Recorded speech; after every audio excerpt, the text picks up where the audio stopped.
나이지리아 플래투주에서는 작년 7월에 이슬람 폭동으로 인해 115명 가까이 되는 크리스천들이 학살당하고 건물이 불타 쓰러졌습니다.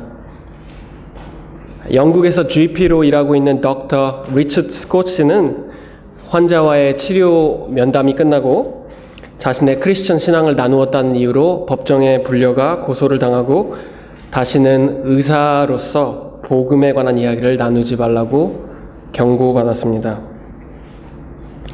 이번 주 초에 호주 ACT주에서는 동성연애자들의 결혼을 합법하는 법을 통과했습니다. 동성연애자들의 관계는 하나님께서 뜻하신 남녀의 관계가 아니라고 반대하는 크리스천들에 대한 우리 사회의 적대심은 계속 커져가고 공공사회에서 그런 말을 했다가는 남들에게 비웃음거리가 되거나 아니면 괜히 이렇게 적의심을 받기가 일상입니다. 왜 이 세상의 통치자들은 우리 사회는 하나님과 그의 말씀에 적대심과 분노로 대답할까요? 어찌하여 하나님의 주권을 거부하고 자신들의 잣대로 무엇이 옳고 그름을 생각합니까? 어찌하여 인간들은 거만하게 우리의 힘으로 무엇이든 이룰 수 있다고 생각하는 것입니까? 이것이 바로 오늘 함께 보실 본문 속의 시편자의 질문입니다. 여러분 성경 가지고 계시면 시편 2편을 함께 보셨으면 합니다. 시편 2편 1절부터 보겠습니다. 어찌하여 이방 나라들이 분노하며 어찌하여 민족들이 헛된 일을 꾸미는가? 어찌하여 세상의 군왕들이 나서며 관원들이 서로 꾀하여 어찌하여 여호와와 그의 기름 부음 받은 자를 대적하는가? 이 세상의 권위와 힘을 가지고 있는 자들은 그들이 자신의 힘으로 하나님의 통치에서 벗어나 자기 자신들이 이 세상을 다스릴 수 있다고 생각합니다. 자신들 스스로가 신의 권력을 가질 수 있다고 하나님을 대적합니다. 우린 역사 속에서 오늘 시편자가 말하는 하나님의 권위에 대적하는 어리석은 자들을 많이 보았습니다. 애굽에 바로 왕이 있었죠. 바로가 모세에게 대답하되 여호와가 누구이기에 내가 그의 목소리를 듣고 이스라엘을 보내겠느냐? 나는 여호와를 알지 못하느니라. 내가 이스라엘의 하나님과 그의 군대를 멸시하고 모욕한다 라고 소리쳤던 블레셋의 골리앗 장군도 하나님을 대적하는 자들의 무리에 합류했죠. 인간의 오만함의 극치를 보여준 자 가운데서는 또 세계 최초로 우주여행을 한 러시아의 유리 가가린이라는 사람이 있습니다. 인류 최초로 우주여행을 하면서 가가린은 이렇게 말했습니다. 여기서 볼 때 지구는 푸른 색깔이다. 그리고 여긴 신이 보이지 않는다. 19세기의 독일의 철학자 니체는 이렇게 말했습니다. 신은 죽었다. 그리고 우리가 신을 죽였다. 왜 이 세상의 권위자들과 인간들은 하나님께서 또 그가 세우신 구원자가 그의 정당한 주권을 행사하며 이 세상을 통치하려고 할 때 그에 대해 반항하고 대적하는 것입니까? 그리고 만약 그렇다면 하나님께서는 이러한 세상의 반항에 어떻게 응답하실 것입니까? 4절을 보십시오. 하늘에 계신 이가 웃으시며 주께서 그들을 비웃으시리로다. 하나님께서는 이 세상의 반항을 모르고 계시지 않습니다. 이 세상의 모든 권력과 힘을 합쳐도 하늘 높이 계신 그 무엇보다도 뛰어난 하나님의 힘과 권력 앞에서 이 세상의 반항은 신경 쓸 가치조차도 안 된다는 것입니다. 시편자가 말하는 것은 흔히 우리가 이렇게 말하죠. 하나님 앞에 잽도 되지 않는다는 것입니다. 비웃음거리라는 것입니다. 홍해바다의 파도에 휩쓸려 애굽의 군대가 멸살당했을 때 바로 왕도 이것을 조금은 깨달았지 않았나 합니다. 다윗의 돌에 맞아 골리앗이 쓰러질 때, 죽음을 맞이할 때, 그 죽음을 맞이하기 바로 전에 하나님의 위대함을 조금은 깨달았나 생각하지 않습니다.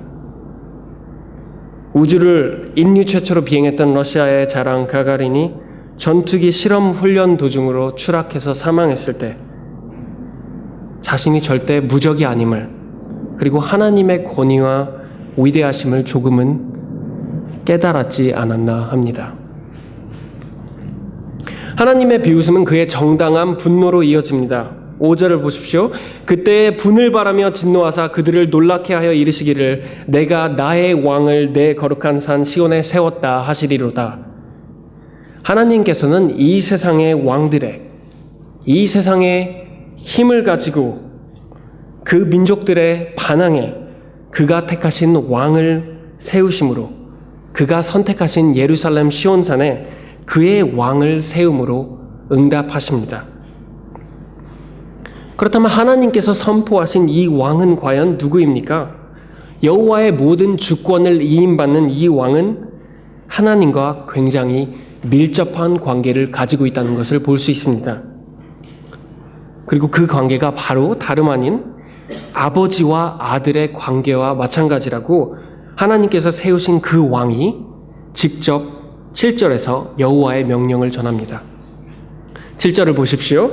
내가 여호와의 명령을 전하노라. 여호와께서 내게 이르시되 너는 내 아들이라. 오늘 내가 너를 낳았도다. 내게 구하라. 내가 이방 나라를 내 유업으로 주리니 내 소유가 땅끝까지 이르리로다. 내가 철장으로 그들을 깨트리며 질그릇같이 부수리라 하시도다.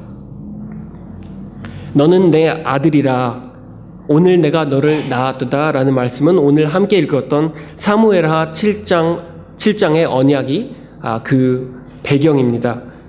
하나님께서는 다윗왕에게 그가 죽고 나서 그의 자손들 중 한 명이 영원히 견고한 하나님 나라의 왕이 될 것이라고 언약하셨습니다. 그 왕에게 하나님의 모든 지위와 권위를 부어주며 그 왕이 하나님의 나라를 다스릴 것이라고 약속하셨습니다. 하지만 시편 말씀의 언약은 사무엘하의 언약보다 더욱더 광대하게 이 하나님의 아들의 역할을 나타냅니다. 사무엘하 7장에서는 찾아볼 수 없었던 그 아들의 세계 지배를 시편자는 말씀하십니다. 여호와께서 이 왕에게 모든 이방 나라를 유업으로 주시고 그의 소유가 이스라엘뿐만이 아니라 예루살렘뿐만이 아니라 땅끝까지 이르리라고 선포하십니다. 오늘 본문 말씀에서 하나님의 아들로 낳음 받았다는 것은 유전적인 것보다는 법률적이나 직무적인 뜻이 더욱 중요한 요점입니다. 하나님께서 세우신 이 왕이 하나님과 너무나 친밀한 밀접한 관계를 가지므로 마치 아들이 그 아버지가 가진 권위를 물려받듯 이 세상을 만드신 창조주 하나님께서 그가 가지고 있는 마땅한 정당한 이 세상의 다스림에 대한 주권을 이 왕에게, 하나님이 세우신 이 하나님의 아들에게 물려준다는 것입니다. 그리고 가장 중요한 뜻은 이제 이 하나님이 세우신 아들을 거역하는 것은 하나님을 거역하는 것과 똑같다는 것입니다. 하나님께서 세우신 이 왕을 거역하는 자들은 그냥 왕을 거역하는 것이 아니라 하나님을, 이 세상을 창조하시고 이 세상을 다스리는 하나님을 거역하는 것입니다. 예수 그리스도께서 요한복음 5장 23절에서 말씀하셨을 때 이 시편의 말씀을 염두에 두시고 말씀하지 않았나 생각합니다. 아들을 공경하지 아니하는 자는 그를 보내신 아버지도 공경하지 아니하느니라. 신약 성경은 바로 예수가 하나님께서 선택하신 왕이라고, 바로 예수가 언약된 하나님의 아들이라고 말씀하십니다. 예수께서 요한강에서 세례를 받으실 때 하늘로부터 소리가 나기를 너는 내 사랑하는 아들이라 내가 너를 기뻐하노라 하시니라. 베드로와 요한의 앞에서 예수께서 변형되어 광채를 나타나실 때 하나님께서 다시 한번 말씀하셨습니다. 이는 내 사랑하는 아들이니 너희는 그의 말을 들으라 하시니라. 하지만 그 어느 때보다 더욱 명확하고 온전하게 예수가 하나님의 아들로 선포된 것은 바로 그가 죽음에서 부활하셨을 때입니다. 사도행전 13장에 잠깐 가보겠습니다. 사도행전 13장 33절을 보십시오. 곧 하나님이 예수를 일으키사 우리 자녀들에게 이 약속을 이루게 하셨다 함이라. 시편 2째 편에 기록한 바와 같이 너는 내 아들이라 오늘 너를 낳았다 하셨고, 또 하나님께서 죽은 자 가운데서 그를 일으키사 다시 썩음을 당하지 않게 하실 것을 가르쳐 이르시되 내가 다윗의 거룩하고 미쁜 은사를 너에게 주리라 하셨으며, 바로 예수 그리스도가 죽음에서 부활하심을 통해 그가 약속된 하나님의 아들로 이 땅에 선포된 것입니다. 시편 2편이 말씀하시고 있는 그 하나님의 아들로 온 땅에 선포된 것입니다. 사도 바울은 로마서 1장에서도 이렇게 말씀하십니다. 로마서 1장 3절입니다. 그의 아들에 관하여 말하자면 육신으로는 다윗의 혈통에서 나셨고 성결의 영으로는 죽은 자들 가운데서 부활하사 능력으로 하나님의 아들로 선포되셨으니 곧 우리 주 예수 그리스도시니라. 죽은 자들 가운데서 부활함으로 인해 예수는 하나님의 아들로 선포되었습니다. 바로 예수가 사무엘하 7장에 시편 2편에 언약된 하나님의 아들임이 그의 죽음의 부활함과 함께 온 땅에 선언되었습니다. 그렇다면 여기서 우리는 아주 중요한 질문을 하나 해보아야 합니다. 과연 예수가 하나님의 아들로 선포되면 무엇을 의미하는 겁니까? 예수의 죽음에서의 부활은 무슨 뜻이 있는 것입니까? 그것은 우리가 시편 2편 7절과 8절과 9절의 관계를 봄으로 인해서 알 수 있습니다. 시편 8절 9절 말씀은 예수가 하나님의 아들로 선포됨이 무엇을 의미하는 것을 우리에게 설명해 줍니다. 그가 하나님의 아들이라는 것은 예수 그리스도의 주권이 이 세상 어느 통치자들이나 지배자들의 주권보다 높으시다는 것입니다.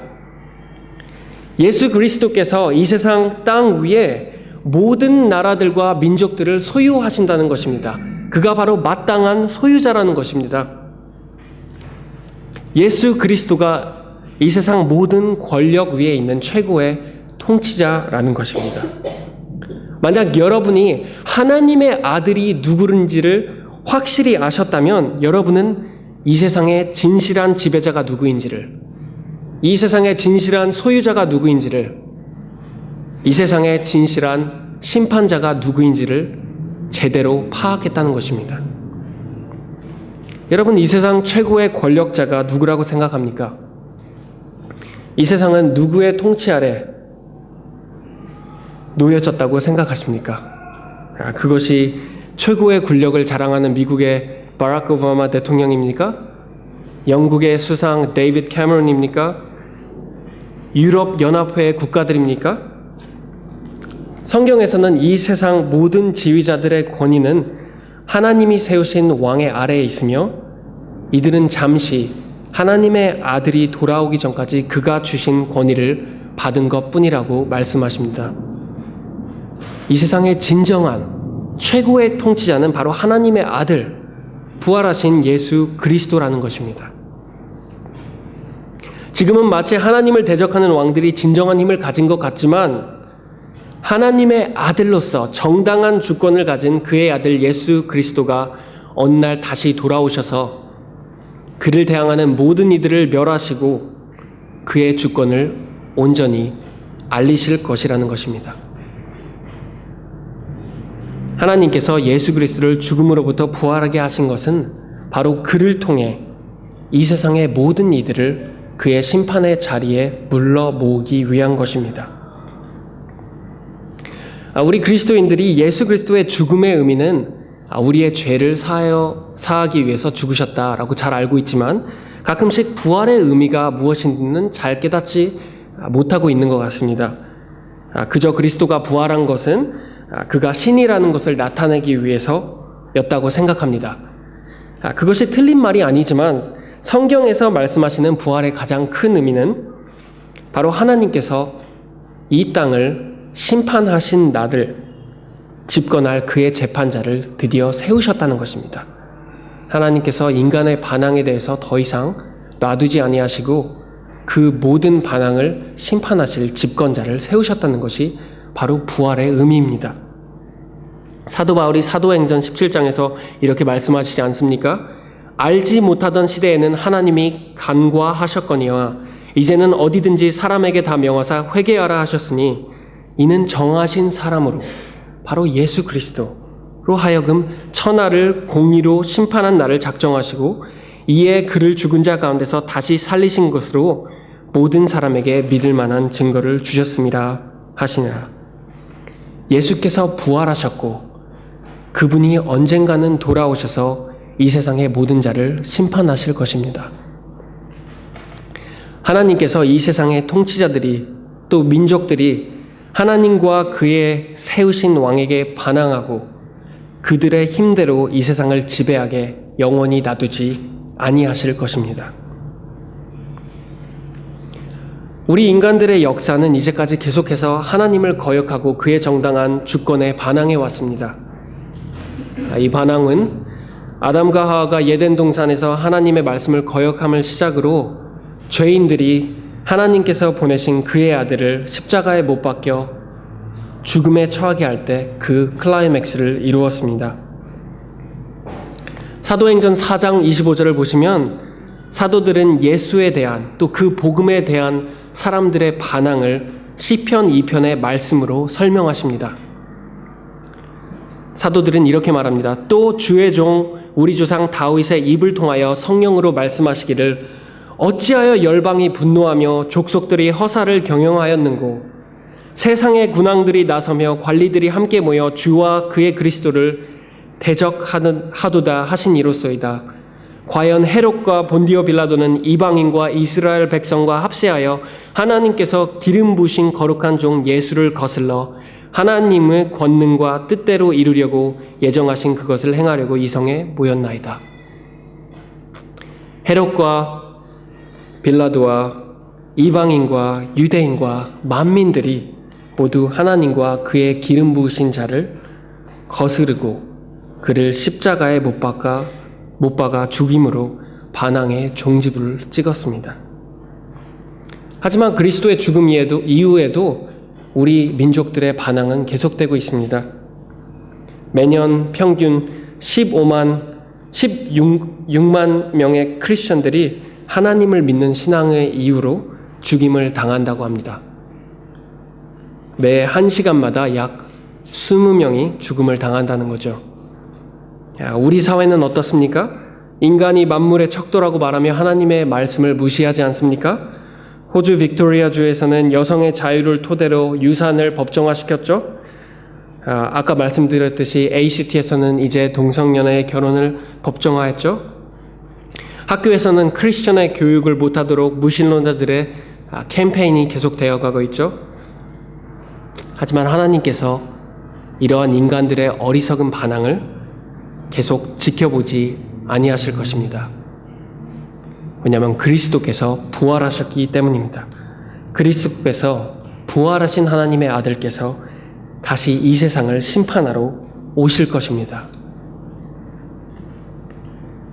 하지만 이렇게 기독교와 하나님에 대한 세상에 늘어나는 적대심은 그리스도를 믿는 사람들도 위축되게 만들기 마련입니다.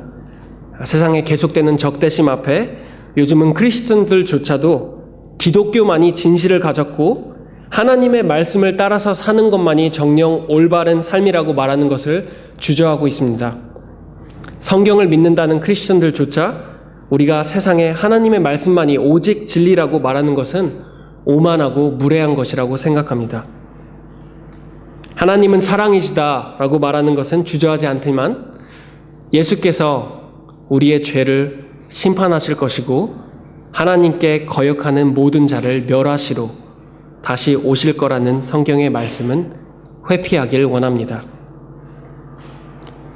하나님의 심판을 믿지 않는 자들에게 그런 얘기를 하는 것은 너무 부정적이므로 보다 긍정적인 메시지로 복음을 전해야 한다고 이러한 행동을 정당화시킵니다.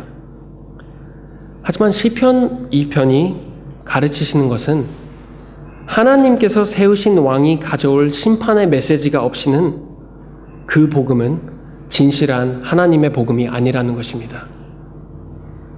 이 세상의 반항의 목소리가 커질 때마다 우리는 더욱더 분명하게 예수 그리스도가 진정 이 세상의 왕이시며 예수 그리스도께 복종하는 것 외에는 하나님의 다가오실 진노를 피할 방법이 없다는 걸 우리 세상에 선포해야 합니다.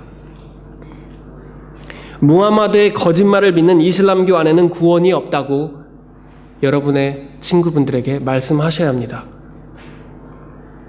진실은 상대적인 거라고 말하는 우리 세상에 진정한 진실이 있고 그것은 바로 예수 그리스도와 그의 복음이라고 부끄러움 없이 선포해야 합니다.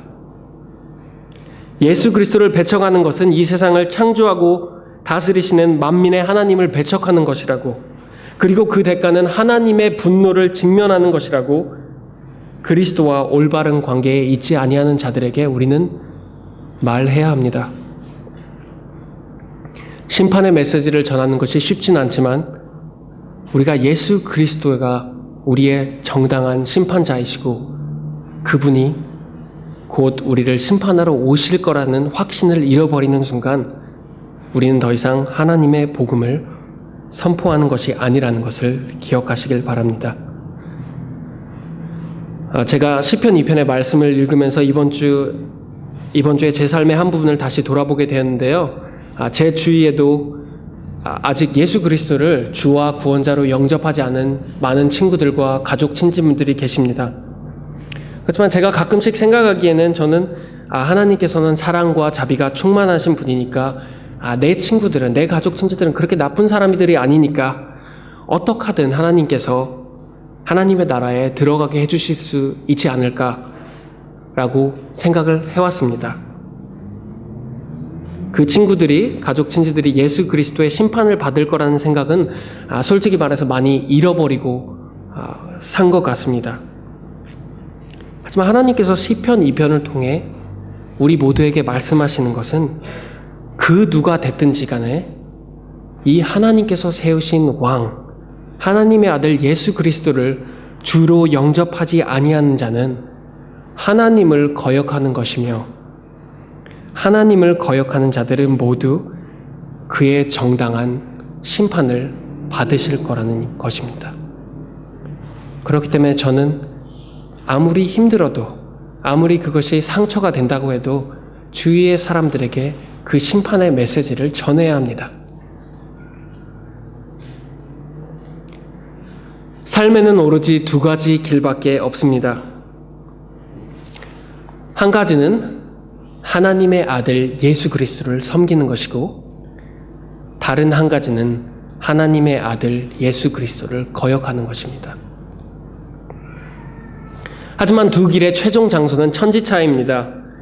한 가지의 길은 하나님께로부터 죄의 용서를 받고 그의 아들을 통해서 하나님을 기쁨으로 섬기는 하나님의 아들이 되는 것이고, 다른 한 가지의 길은 예수 그리스도의 진노하심, 하나님의 심판을 직면하는 것입니다. 그리고 시편자가 생각하는 올바른 길은 의심의 여지가 없이 바로 하나님의 아들을 섬기는 길입니다. 10절을 보십시오. 그런즉 군왕들아 너희는 지혜를 얻으며 세상의 재판가들아 너희는 교훈을 받을지어다. 여호와를 경외함으로 섬기고 떨며 즐거워할지어다. 그의 아들에게 입맞추어라. 그렇지 아니하면 진노하심으로 너희가 길에서 망하리니 그의 진노가 급하심이라. 그에게 피하는 모든 사람은 다 복이 있도다. 예수 그리스도께서 부활하셨고 그는 어느 날 이 땅 모든 자를 심판하시러 돌아오실 것입니다. 그러므로 그를 거역하는 것은 아주 어리석은 일입니다. 그를 거역하는 것은 바로 왕이 깨달았듯, 골리앗이 깨달았듯 아주 어리석은 일입니다. 어찌하여 하나님과 그의 왕을 거역하느냐? 마치 도저히 믿을 수 없다는 듯이 시편자는 소리칩니다. 시편자가 말씀하시는 우리 삶의 가장 시급한 문제는 바로 이제 하나님께서 선포하신 이 왕, 하나님의 아들 예수 그리스도께 어떻게 응답했느냐입니다. 여러분, 삶에 시급한 문제가 많이 있습니다. 하지만 우리 삶의 가장 시급한 문제는 주택의 양도 이자를 갚는 것이 아닙니다. 자녀의 대학 입시가 아닙니다. 직장에서 받을 승진이나 보너스가 아닙니다. 다가오는 크리스마스 홀리데이가 아닙니다. 외모의 아름다움이나 건강도 아닙니다. 바로 가장 시급한 문제는 다가오는 예수 그리스도의 심판 앞에 어떻게 응답했느냐가 우리 삶의 가장 시급한 문제입니다. 여러분은 어떻습니까? 여러분은 하나님께서 세우신 왕 예수 그리스도께 어떻게 응답하셨습니까? 성경은 우리 인간 모두가 하나님을 대적하고 반항함에 동참했다고 말씀하십니다. 우리가 주위 사람들에 대해 거짓으로 진실을 왜곡하고 시기할 때마다, 하나님께서 주신 남편과 아내에게 신실하지 않고 다른 사람을 마음에 그릴 때마다, 자신의 업적과 재능에 자만심을 가지고 마치 자기가 자신의 삶의 주인인 것처럼 행할 때마다 우리의 삶에서 하나님의 아들을 대적하는 것이라고 말씀하십니다. 그렇기 때문에 그 누구도, 어느 누구도 예외가 없이 하나님의 용서가 필요합니다. 그리고 그 용서는 오로지 하나님의 아들께 입맞춤하고 그 아들께 피하는 자만이 있다고 하나님께서 말씀하십니다. 삶에는 두 가지의 길이 있습니다. 하지만 진정 생명을 주는 길은 오로지 하나의 길뿐입니다. 그것은 바로 하나님의 아들인 그리스도께 달려가는 길뿐입니다. 여러분들은 어떠한 삶을 살고 계십니까? 어떠한 길을 따르실 것입니까? 오늘 이 말씀을 드시고 예수 그리스도께 복종하고 섬기며 그를 여러분의 주와 구원자로 영접하시겠습니까? 아니면 멸망의 길로 가고 있는 나라 권위자들과 하나님을 반항하는 민족 나라들의 대열에 동참하시겠습니까? 아직 예수 그리스도께 복종하지 않으신 분들이 계시다면 바로 오늘 예수 그리스도께 고개 숙이십시오. 그가 심판자로 돌아오시기 전에 그를 당신의 주이자 구원자로 받아들이십시오. 오늘 말씀이 끝나기 전에 잠시 시편이라는 책에 대하여 짧게 생각해 보기 원합니다. 150편의 시로 구성된 이 시편서는 시편 2편의 메시지에 대한 묵상의 책입니다. 150편의 시편이 아무 순서 없이 놓여진 것이 아니라 그 안에 흐름이 있고 그 안에 주요 주제가 있습니다. 그리고 시편서에 만약 한 가지의 가장 중요한 요점이 있다면 바로 시편 2편에서 말씀하시는 하나님의 아들 왕이라는 것입니다. 바로 하나님의 아들이, 하나님께서 세우신 왕이 온 세상의 통치자이시며 그가 어느 날 다시 돌아오셔서 모든 나라와 족속을 심판하고 다스릴 것이라는 메시지를 선포하는 것입니다. 그리고 시편 1편과 2편은 바로 이 시편의 중요 주제를 우리에게 함께 소개시켜주고 있습니다. 저희가 많은 시간을 시편 1편에선 쓰지 못할 텐데요. 제가 대신 설교 아웃라인에 조그마한 노트를 적어드렸습니다. 시편 1편은 어떻게 하면 지혜로운 삶을 사는 복 있는 자가 될 수 있는지를 말해줍니다. 복 있는 자는 죄인들의 길에 서지 아니하고 여호와의 율법을 묵상하는 자라고 합니다. 여호와의 율법을 묵상하는 자만이 하나님께 여호와께 인정을 받고 악인들의 망하는 길을 피한다고 말씀하십니다. 그렇다면 시편 2편은 여호와의 율법에 묵상했을 때 그 율법의 내용이 무엇인가를 우리에게 말씀해 주십니다. 시편 1편에서 여호와의 율법을 묵상하는 자가 복 있는 자라고 말씀하셨죠. 시편 2편은 그 율법의 내용을 우리에게 선포해 주십니다. 그리고 그 내용은 바로 하나님의 아들이 이 세상의 모든 주권을 가진 통치자로 선포되었으며 그가 이 세상의 모든 일을 심판하러 오실 것이라는 것입니다. 그러므로 그 하나님 아들에게 피하는 모든 이들은 악인의 망하는 길을 피한다는 것입니다. 그래서 1편의 마지막 절에 악인의 망하는 길을 피하는 것에서 시편 1편이 끝나죠. 그리고 시편 2편은 악인의 길을 피하는 길은 바로 오로지 하나님의 아들에게 피하는 길뿐이라고 말씀하시는 것입니다. 그러므로 시편서는 신약 성경의 그리스도의 복음을 예시하는 것입니다. 그리스도의 복음을 선포하는 시입니다. 그렇기 때문에 사도 바울은 이렇게 골로새서에서 말씀하십니다. 그리스도의 말씀이 너희 속에 풍성히 거하라. 그러고 뭐라고 말씀하십니까? 시와 찬송과 신령한 노래를 부름으로 그리스도의 말씀을 우리 안에 거하게 하라고 말씀하십니다. 왜냐하면 우리가 이 시편을 읽었을 때, 시편을 노래할 때 예수 그리스도의 복음을 선포하기 때문입니다. 시편자가 예시했던 이 말씀들은 모두 그리스도의 죽음과 부활을 통해서 온전히 성취되었습니다. 복 있는 자의 길은, 의인의 길은, 생명의 길은 오로지 그리스도 안에 있습니다. 오로지 그리스도께 복종하고 그의 말씀을 신뢰하고 그리스도를 주와 구원자로 모시고 살아간 사람들의 삶만 있습니다. 여러분, 복 있는 자가 되고 싶으십니까? 여러분, 의인이 되고 싶으십니까? 그렇다면 그리스도께 응답하십시오.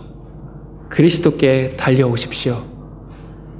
그리스도를 신뢰하고 그분을 섬기십시오. 세상의 반항에 두려워하시지 마십시오. 여호와께서 응답하셨습니다. 여호와께서 이 세상을 온전히 만드실 것이라고, 다시 죄인들을 심판하실 것이라고 예수 그리스도를 죽음에서 부활시킴으로 통해서 우리에게 말씀하셨습니다. 그분께 응답하십시오. 우리가 설교 말씀을 같이 기도함으로 인해서 끝내고 싶은데요. 만약 아직 예수 그리스도를 주로 영접하지 않으신 분이 우리 가운데 계시다면 마음속으로 이 기도를 드리시길 원하고, 그리고 예수 그리스도를 이미 영접하신 분들도 오늘 하나님의 말씀에 다시 한번 같이 기도함으로 응답하기 바랍니다. 기도하겠습니다. 하나님, 저희는 하나님 앞에 설 수 없는 죄인입니다. 저희는 하나님의 영생의 선물을 받을 자격이 없습니다. 저희는 하나님께 반역하였고 하나님을 무시했었습니다. 저희 죄를 용서해 주시옵소서. 하나님께서 아들 예수 그리스도를 보내셔서 저희를 대신하여 죽게 하신 것을 감사합니다. 또 이제 그분께서 부활하시어 저희에게 새로운 생명을 주실 수 있으시니 감사드립니다. 이제 저희를 용서하시고 변화시켜 주셔서 하나님의 아들 예수 그리스도를 저희 삶의 주인으로 모시고 항상 하나님께 순종하는 삶을 살게 해 주시옵소서. 예수 그리스도의 이름으로 기도드렸습니다. 아멘.